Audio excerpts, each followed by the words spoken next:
Bonsoir à toutes et tous. Donc, nous sommes ici dans une soirée pour parler de ce nouveau livre qui vient de sortir, le livre de Frédérique Jarnaud, qui est ici présente et qui va nous présenter bien sûr son livre tout à l'heure et que j'ai eu l'honneur de préfacer. Donc, ce livre nous présente des informations qui nous font réfléchir sur le rôle de l'humain dans son environnement maintenant et surtout le potentiel dans le futur.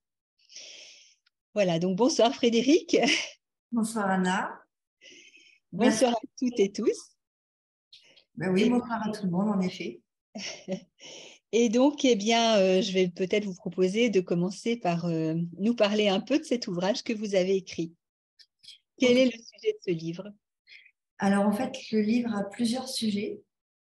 Il y a un aspect écologique qui parle du climat, de la façon de s'adapter au dérèglement climatique, et ceci à travers notamment des outils qui sont souvent promus par la gouvernance partagée. Et donc, c'est une façon aussi de parler d'outils d'adaptation, en fait. Ça, c'est un des premiers aspects. Le deuxième aspect, c'est en fait un aspect un peu plus spirituel qui questionne, je pense, les personnes. En fait,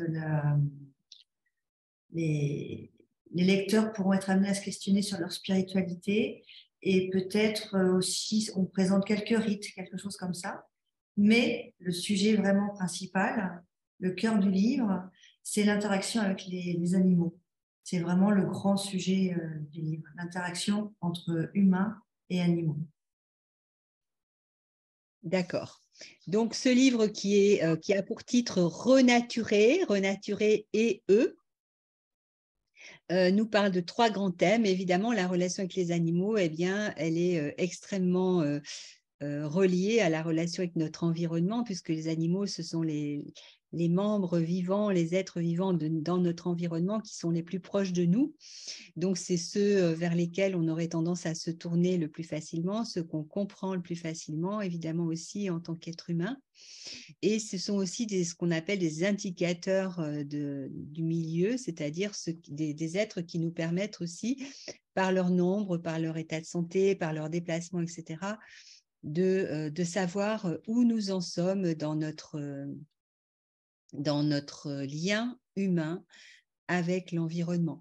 Donc, évidemment, un grand sujet puisqu'on aborde à la fois l'aspect écologique, c'est-à-dire la partie matérielle, visible, mesurable, et l'aspect spirituel qui est beaucoup plus caché, beaucoup plus personnel, aussi beaucoup plus subjectif et souvent sujet à controverse, bien que, évidemment, ces deux aspects, on est bien obligé de les considérer dans notre relation à l'environnement.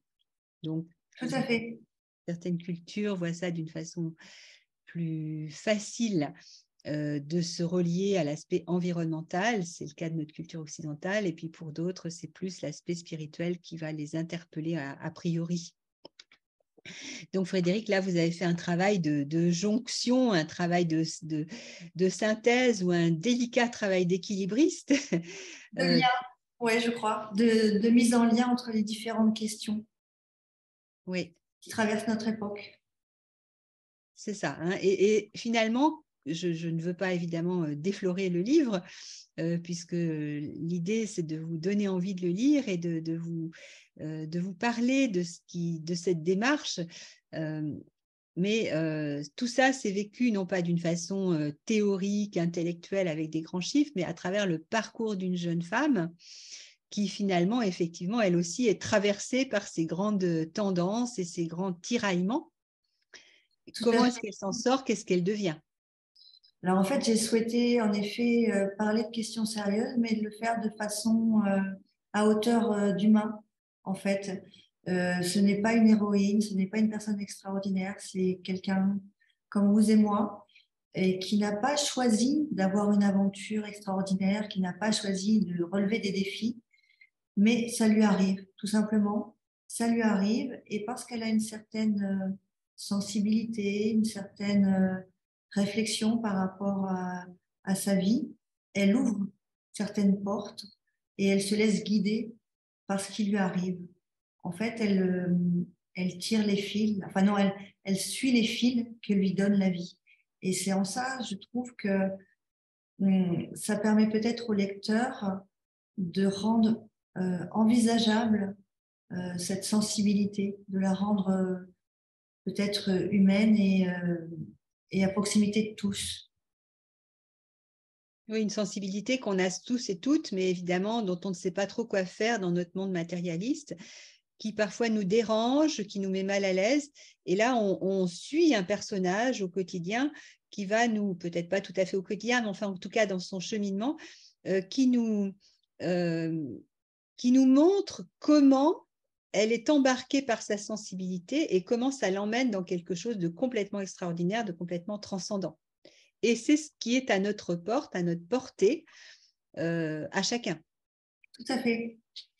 Tout à fait. Elle ne choisit pas, ça arrive, et elle découvre qu'elle peut, que finalement, elle peut relever ses défis, elle peut écouter ce que, en fait, le monde animal a à lui dire, et elle peut ne pas les considérer comme des animaux qui n'ont pas à prendre parti sur l'évolution de notre monde, mais au contraire, qui ont toute leur part et qui sont là pour essayer de l'aider dans son cheminement.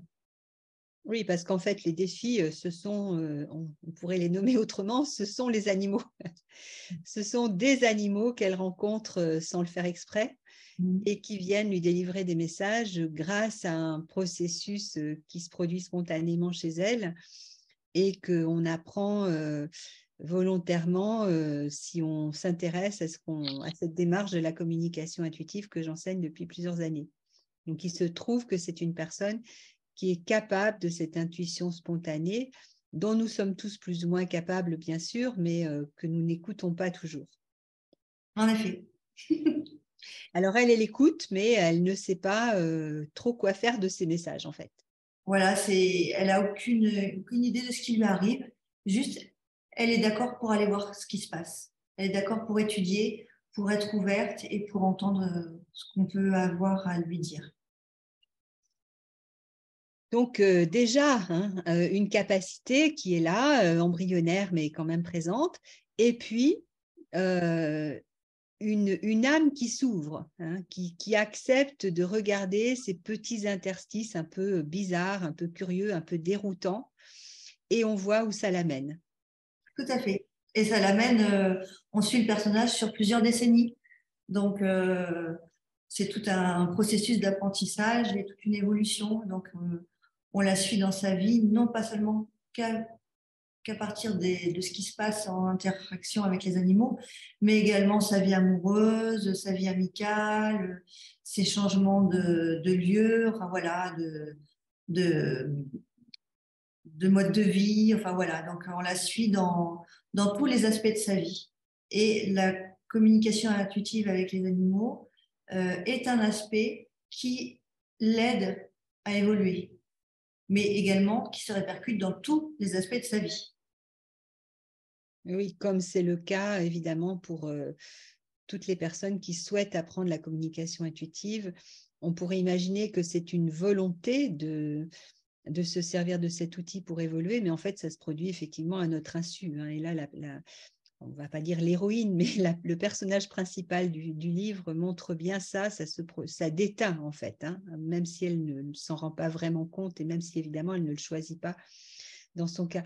Et moi, je m'intéresse à une question, c'est comment est-ce que vous avez eu l'idée d'écrire ce livre? Quel cheminement vous avez fait, vous, en arrière-plan pour écrire ce livre? Alors déjà, je dois préciser que moi, je ne suis pas formée à la communication intuitive animale. Mais j'avais rencontré il y a plusieurs années une personne qui m'avait raconté une anecdote de cet ordre-là. Et cette anecdote m'avait beaucoup impressionnée. Et puis voilà, la vie a fait que je n'y ai pu penser tous les jours, quoi. C'est le temps passé. Et pendant le confinement, ben, comme beaucoup de personnes, d'un seul coup, j'ai eu beaucoup de temps pour réfléchir, pour me questionner sur ce virus qui venait perturber toute la planète. Et je me suis demandé si ça pouvait avoir quelque chose à nous dire, s'il y avait un message indirect, si c'était une occasion de changer notre façon de vivre. Et il y a plein de et si qui sont apparus. Et j'ai décidé d'appeler cette personne qui m'avait confié ce témoignage pour lui demander de m'en dire un petit peu plus. Elle a accepté qu'on réalise une certaine, environ 7-8 entretiens téléphoniques de plus de 2 heures chacun, durant lesquels elle m'a raconté plein d'autres anecdotes dans sa relation avec les animaux. Et c'était à chaque fois pour moi, assez incroyable et totalement extraordinaire. Et ça répondait à un certain nombre de questions que je pouvais me poser à ce moment-là. Et ça correspondait aussi avec un temps dont je disposais pour essayer de me dire, et si j'en faisais un livre?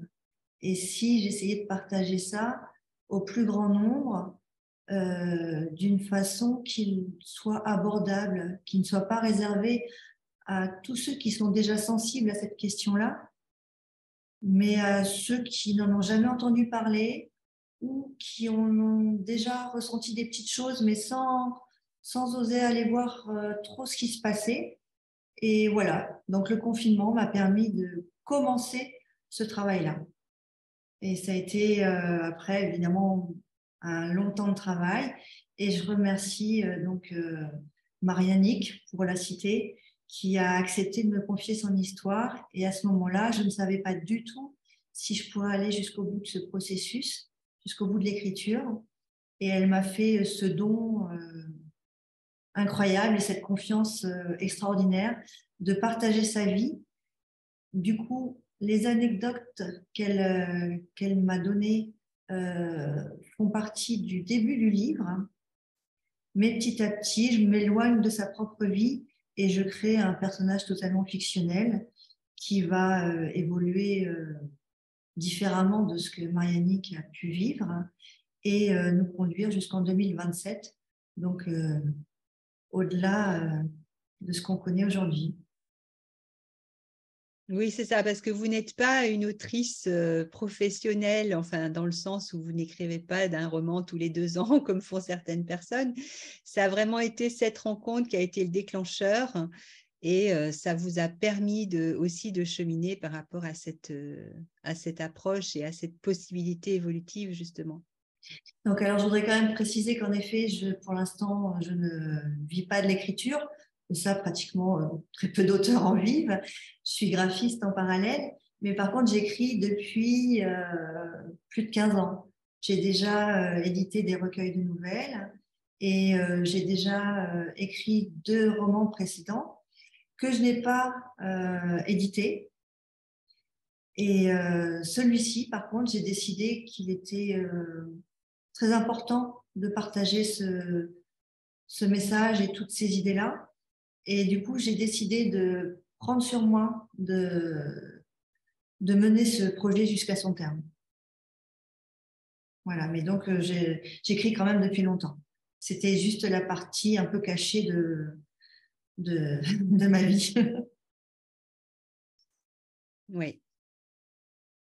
Et du coup, moi, Anna, j'avais envie, pour les quelques personnes qui nous rejoindraient et qui ne vous connaîtraient pas, puisque vous êtes très connue dans le domaine de la communication intuitive animale, mais très peu pour le grand public.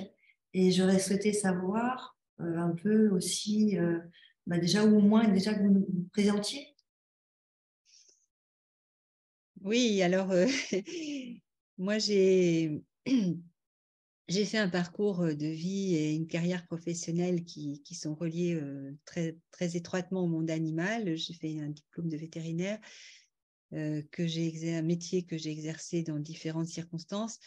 Et puis un jour, j'ai compris que pour accompagner la compréhension humaine du monde animal et peut-être des comportements plus respectueux de cette dimension magnifique, eh bien, il était incontournable de s'occuper d'information, d'éducation, de communication. Donc, j'ai modélisé toute cette approche sensible que j'avais développée au cours des années c'est devenu la communication intuitive avec les animaux, qui est maintenant très copiée, mais à l'époque, bien, j'étais la première en Europe.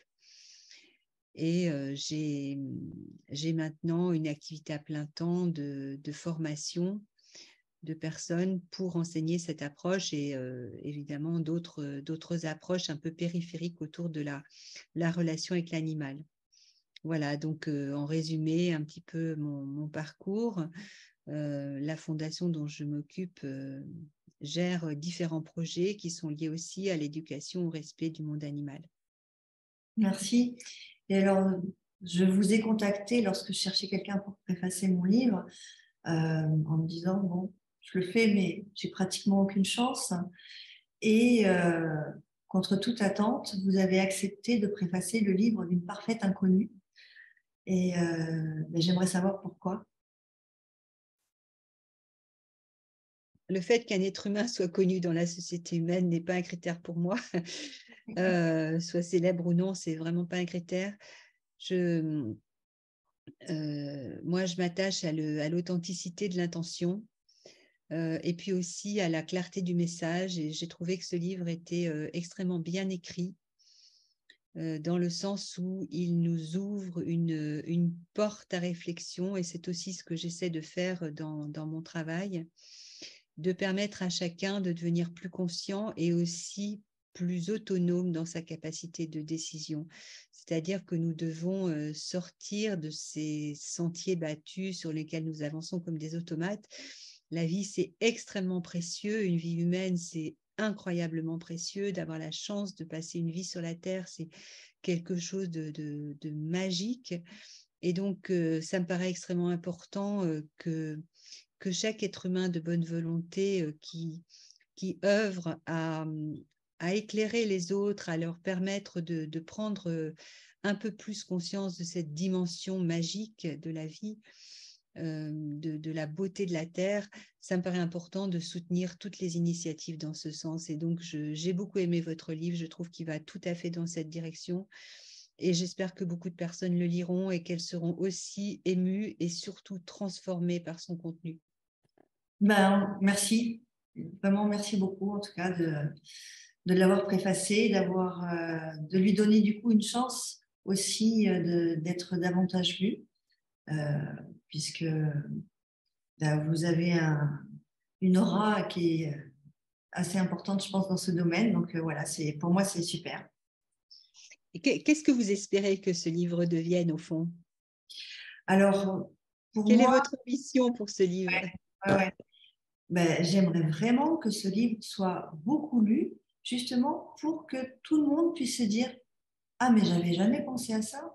Et est-ce qu'en fait, j'essaierais pas de rentrer en contact avec les animaux? Est-ce que j'essaierais pas d'interroger autrement mon environnement? Est-ce que analyser un peu notre société et peut-être être un petit tilt de plus pour aider les gens à s'interroger, voire agir. J'ai envie de rendre accessible un certain nombre de notions qui ne sont pas vraiment connues du grand public. J'ai envie en douceur, vraiment sans faire du forcing, sans être intellectuel, sans forcer, d'atteindre les gens en douceur pour peut-être les aider à faire un pas de plus vers un lien entre humains et animaux, vers un lien avec notre environnement, quel qu'il soit, et comprendre de l'intérieur, changer de regard, puisqu'en fait, ce livre suit le personnage depuis son intériorité. C'est comme si on emménageait dans la tête de l'héroïne qui s'appelle Florelle et on l'accompagne dans ses doutes, dans ses interrogations, dans ses incompréhensions et petit à petit aussi dans ses compréhensions, dans son acceptation, dans ses envies, dans ses découragements. Et je me dis, enfin en tout cas j'espère encourager les lecteurs et lectrices à se poser ces questions et avoir des possibilités de réponse, quelles qu'elles soient, des options. En fait, que vous espérez que ces lecteurs puissent s'identifier à Fleurel et reconnaître en eux-mêmes le chemin qu'ils sont en train de faire et la valeur du lien avec l'animal dans ce chemin, c'est ça? C'est ça, et c'est d'autant plus étonnant que lorsque je parle du sujet de ce livre aux personnes qui m'entourent, beaucoup me disent « Ah, mais j'ai déjà ressenti des choses, mais j'ai jamais osé en parler. J'ai jamais vraiment osé approfondir. C'était un petit peu tabou pour moi. Et j'en ai jamais parlé. Et du coup, je suis pressée de lire ce livre parce que j'aimerais voir ce qu'il en est exactement et si d'autres personnes ont eu les mêmes expériences que moi. Donc, je réalise au fur et à mesure que j'en parle qu'en fait, c'est assez partagé. Il y a plein de personnes qui n'osent pas en parler, mais qui ont déjà ressenti des choses dans ce domaine-là. Oui, et c'est aussi quelque chose que j'entends très souvent parmi les personnes que j'accueille pour une formation, parce qu'effectivement, beaucoup de personnes sont interloquées ou interpellées par le fait d'avoir vécu quelque chose d'un petit peu étrange, d'un petit peu inhabituel, et souhaitent en avoir le cœur net, souhaitent aller plus loin, souhaitent savoir ce qui se passe et qu'est-ce qu'elles peuvent faire de cette aptitude ou de cette expérience. Et ça, c'est vraiment la motivation principale des gens qui viennent se former à la communication intuitive avec les animaux, qui ensuite peuvent aller jusqu'au niveau professionnel et donc complètement transformer leur vie. Mais même si on ne va pas jusqu'à ce niveau, ça n'a aucune importance. La vie est transformée malgré tout après seulement 2 jours de formation avec moi, parce que les gens se rendent compte qu'effectivement, il se passe quelque chose et que là, ce quelque chose fait partie de ce qu'on appelle la grande vie. C'est-à-dire, c'est en dehors de nos journées automatiques, c'est quelque chose qui nous relie à ce souffle incroyable, je n'ai pas de mots pour le définir, mais auquel nous aspirons tous et que nous recherchons à travers des activités qui n'ont pas la carrure qu'il faudrait pour nous donner ce souffle. Voilà. Donc, j'espère vraiment que ce livre va intéresser beaucoup de personnes et qu'il va aussi peut-être inspirer des gens pour leur cadeau de Noël. Comment est-ce qu'on peut se le procurer? Alors, vous pouvez le... Attends, déjà, je vais vous le montrer quand même, parce que je l'ai là. Oui, bien sûr, c'est une bonne idée. Voilà. Peut-être un peu plus près de la caméra pour qu'on puisse bien le voir. Alors, il ne faut pas Voilà. trop bouger pour que, voilà, c'est ça. On le voit pas Bougeons, très ça, bien. ouais. Ouais. On pourra le Voilà. mettre en lien sur la page Facebook si vous le souhaitez. En tout Voilà. cas, voilà, c'est une jolie petite photo et je vous écoute pour savoir comment est-ce qu'on peut se le procurer. Donc, on peut le trouver pardon, sur mon site internet fredjarno.fr à la rubrique livres. Donc là, vous pourrez le commander directement sur le site. Donc, Fred, F-R-E-D, J-A-R-N-O-T, tout attaché. .fr, voilà, Voilà.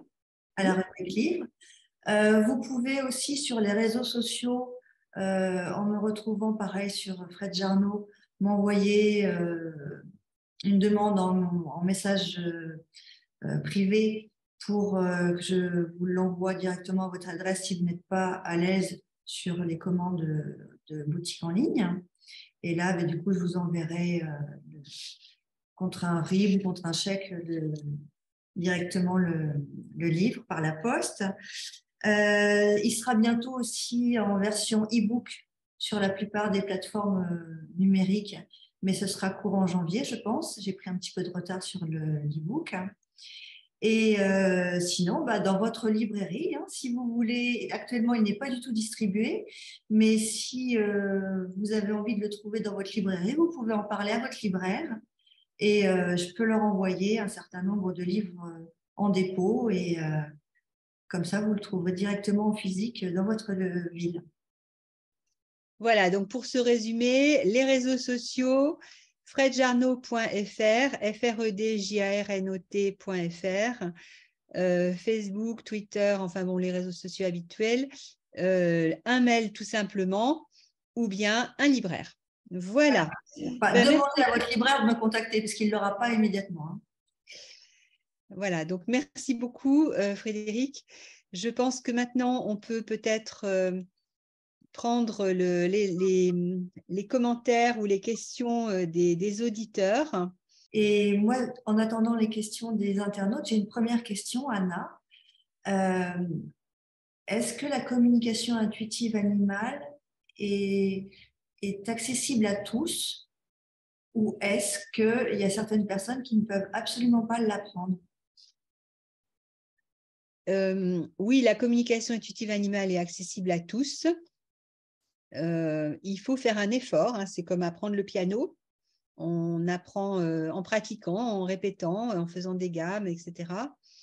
Il y a des gens qui ont plus d'oreilles que d'autres, donc au piano, bah, ils vont avoir plus de facilité. Il y a des gens qui ont des doigts pleins d'arthrose et qui donc ont plus de mal à jouer. Donc c'est plus ou moins facile selon les individus, mais c'est exactement le même principe que pour tous les apprentissages. Par moment, on a l'impression qu'on ne fait pas de progrès ou même qu'on régresse. Et en fait, si on s'applique un petit peu, si on s'obstine, eh bien, on s'aperçoit que rien n'est perdu, que chaque effort paie et qu'à la fin, on se retrouve avec une compétence qui nous surprend. À la fin, au bout d'un certain temps, mais ça peut aller très très vite. Moi, je dirais au bout de 5 jours de pratique, on peut déjà avoir une bonne petite autonomie. Ok, merci. Alors, est-ce qu'on a d'autres questions qui arrivent? Alors, pour les personnes qui posent des questions, il faut le faire dans le chat, c'est-à-dire vous devez aller en bas où il y a marqué discussion. Si vous ne voyez pas discussion, il faut cliquer sur les 3 petits points en bas à droite. Et là, vous avez écrit discussion et là, vous écrivez votre question. Donc, c'est là où vous avez la possibilité de nous envoyer vos questions, commentaires ou autres. Même si c'est des commentaires tout à fait techniques. Par exemple, j'aime beaucoup tes boucles d'oreilles, il n'y a pas de problème. Voilà, donc je vous laisse écrire quelque chose. Donc, Nathalie a beaucoup d'interrogations. Et alors, lesquelles? Voilà, il faut prendre le temps de les écrire, peut-être en commençant par la plus importante. Est-ce que la communication intuitive est possible pour tous les animaux? Oui, absolument. Toutes les espèces, les grandes, les petites, des éléphants aux amibes, tout ça marche pour tout le monde. Donc, les animaux sauvages aussi. Absolument. Okay. D'ailleurs, on voit bien dans votre livre que vous avez cité une communication avec un aigle, par exemple, ce qui est par définition un animal sauvage. Il n'y en a pas beaucoup qui sont apprivoisés. Pour avoir plus d'informations sur la communication intuitive, vous pouvez suivre ma page habituelle Communication animale Anna Evans ou aller sur le site internet annaevans.org sur lequel vous avez pas mal de données et aussi des dates de formation.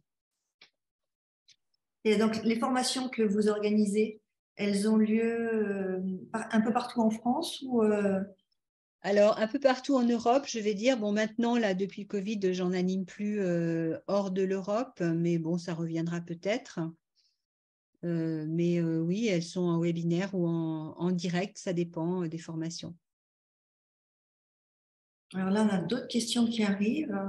Pourquoi les gens veulent-ils se former? Est-ce que c'est pour eux ou pour les animaux? Ben, ça peut être les deux cas, hein. En fait, la communication intuitive, elle a pour but d'améliorer les relations entre humains et animaux.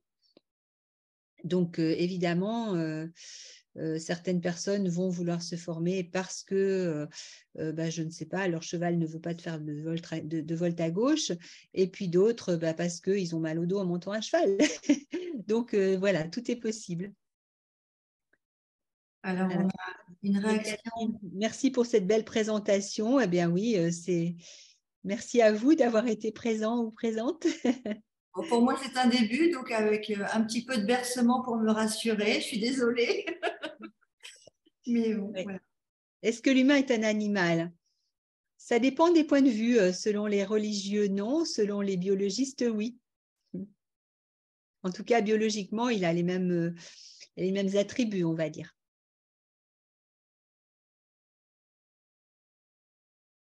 Moi, j'aurais tendance à être plus proche de la biologie étant donné ma formation, mais bon, je peux très bien comprendre que ça choque certains de dire que l'humain est un animal puisqu'il s'agit de questions liées à l'âme quand on veut aborder les choses autrement.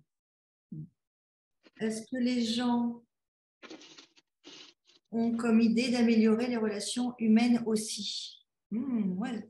Alors, dans la communication intuitive avec les animaux, on fait de la communication entre êtres humains, évidemment, mais ce n'est pas l'objectif principal. Hein.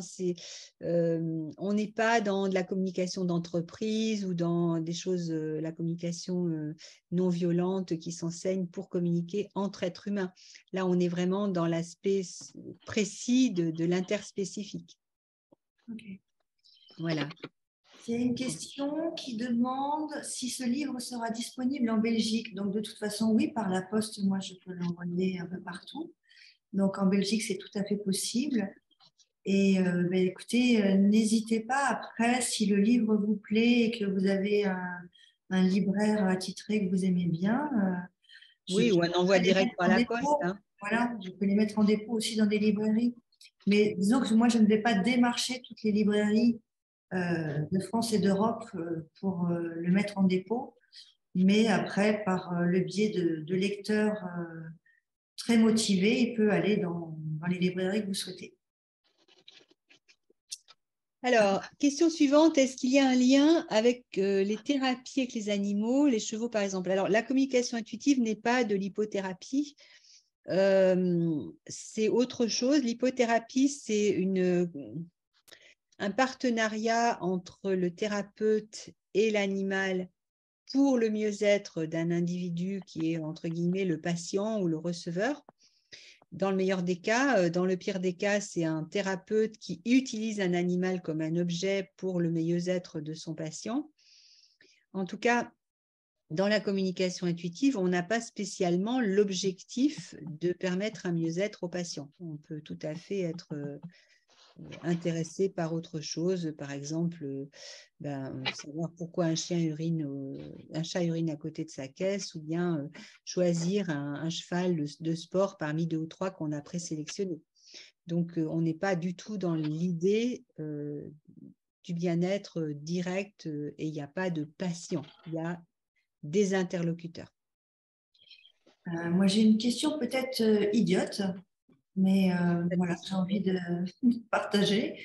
Si je ne suis pas formée à la communication intuitive animale et que donc je ne peux pas avoir accès à ce que me dit mon animal de compagnie ou un animal sauvage, et que moi j'ai quand même envie de lui communiquer quelque chose et que j'essaie intuitivement, sans formation, de lui envoyer un message, de lui expliquer que je pars en vacances, que je ne serai pas là pendant 15 jours, mais que je reviendrai.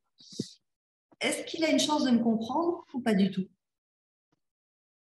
Nos animaux de compagnie sont très branchés sur nous, entre guillemets, c'est-à-dire qu'ils sont intéressés par ce qu'on pense et ce qu'on va faire d'eux, évidemment. Ensuite, ils sont plus ou moins télépathes, hein, comme nous les êtres humains. On comprend plus ou moins bien les autres. On n'est pas toujours très attentif. Des fois, il y a des quiproquos, etc. Donc, il y a évidemment la capacité de celui qui donne le message, mais il y a aussi, qui compte à parties égales, la capacité de comprendre le message, de le réceptionner. Donc, en fait, si vous passez des messages à votre animal et qu'il ne vous comprend pas, ce n'est pas forcément vous qui êtes le fautif. Hein. Vous pouvez être en face d'un animal léthargique ou complètement désintéressé par la communication, etc. Maintenant, en ce qui concerne l'aspect émission du message, plus vous allez être cohérent et mieux le message va avoir de chances d'arriver au destinataire dans des bonnes conditions. Donc, qu'est-ce que c'est que la cohérence?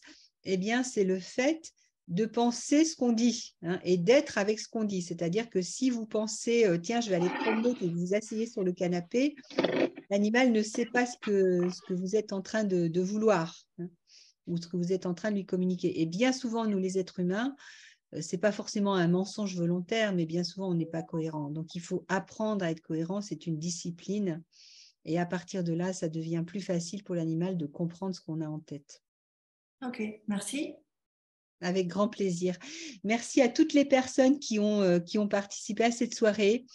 J'espère que ce projet vous a intéressé, que vous avez envie de lire ce livre. En tout cas, moi, je vous le conseille. Il m'a passionnée. Je l'ai lu dans un petit week-end et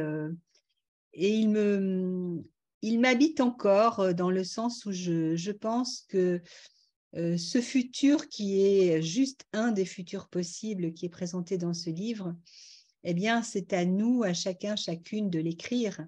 Et ce livre est un fort encouragement à se mettre à cette tâche-là. Et c'est le moment.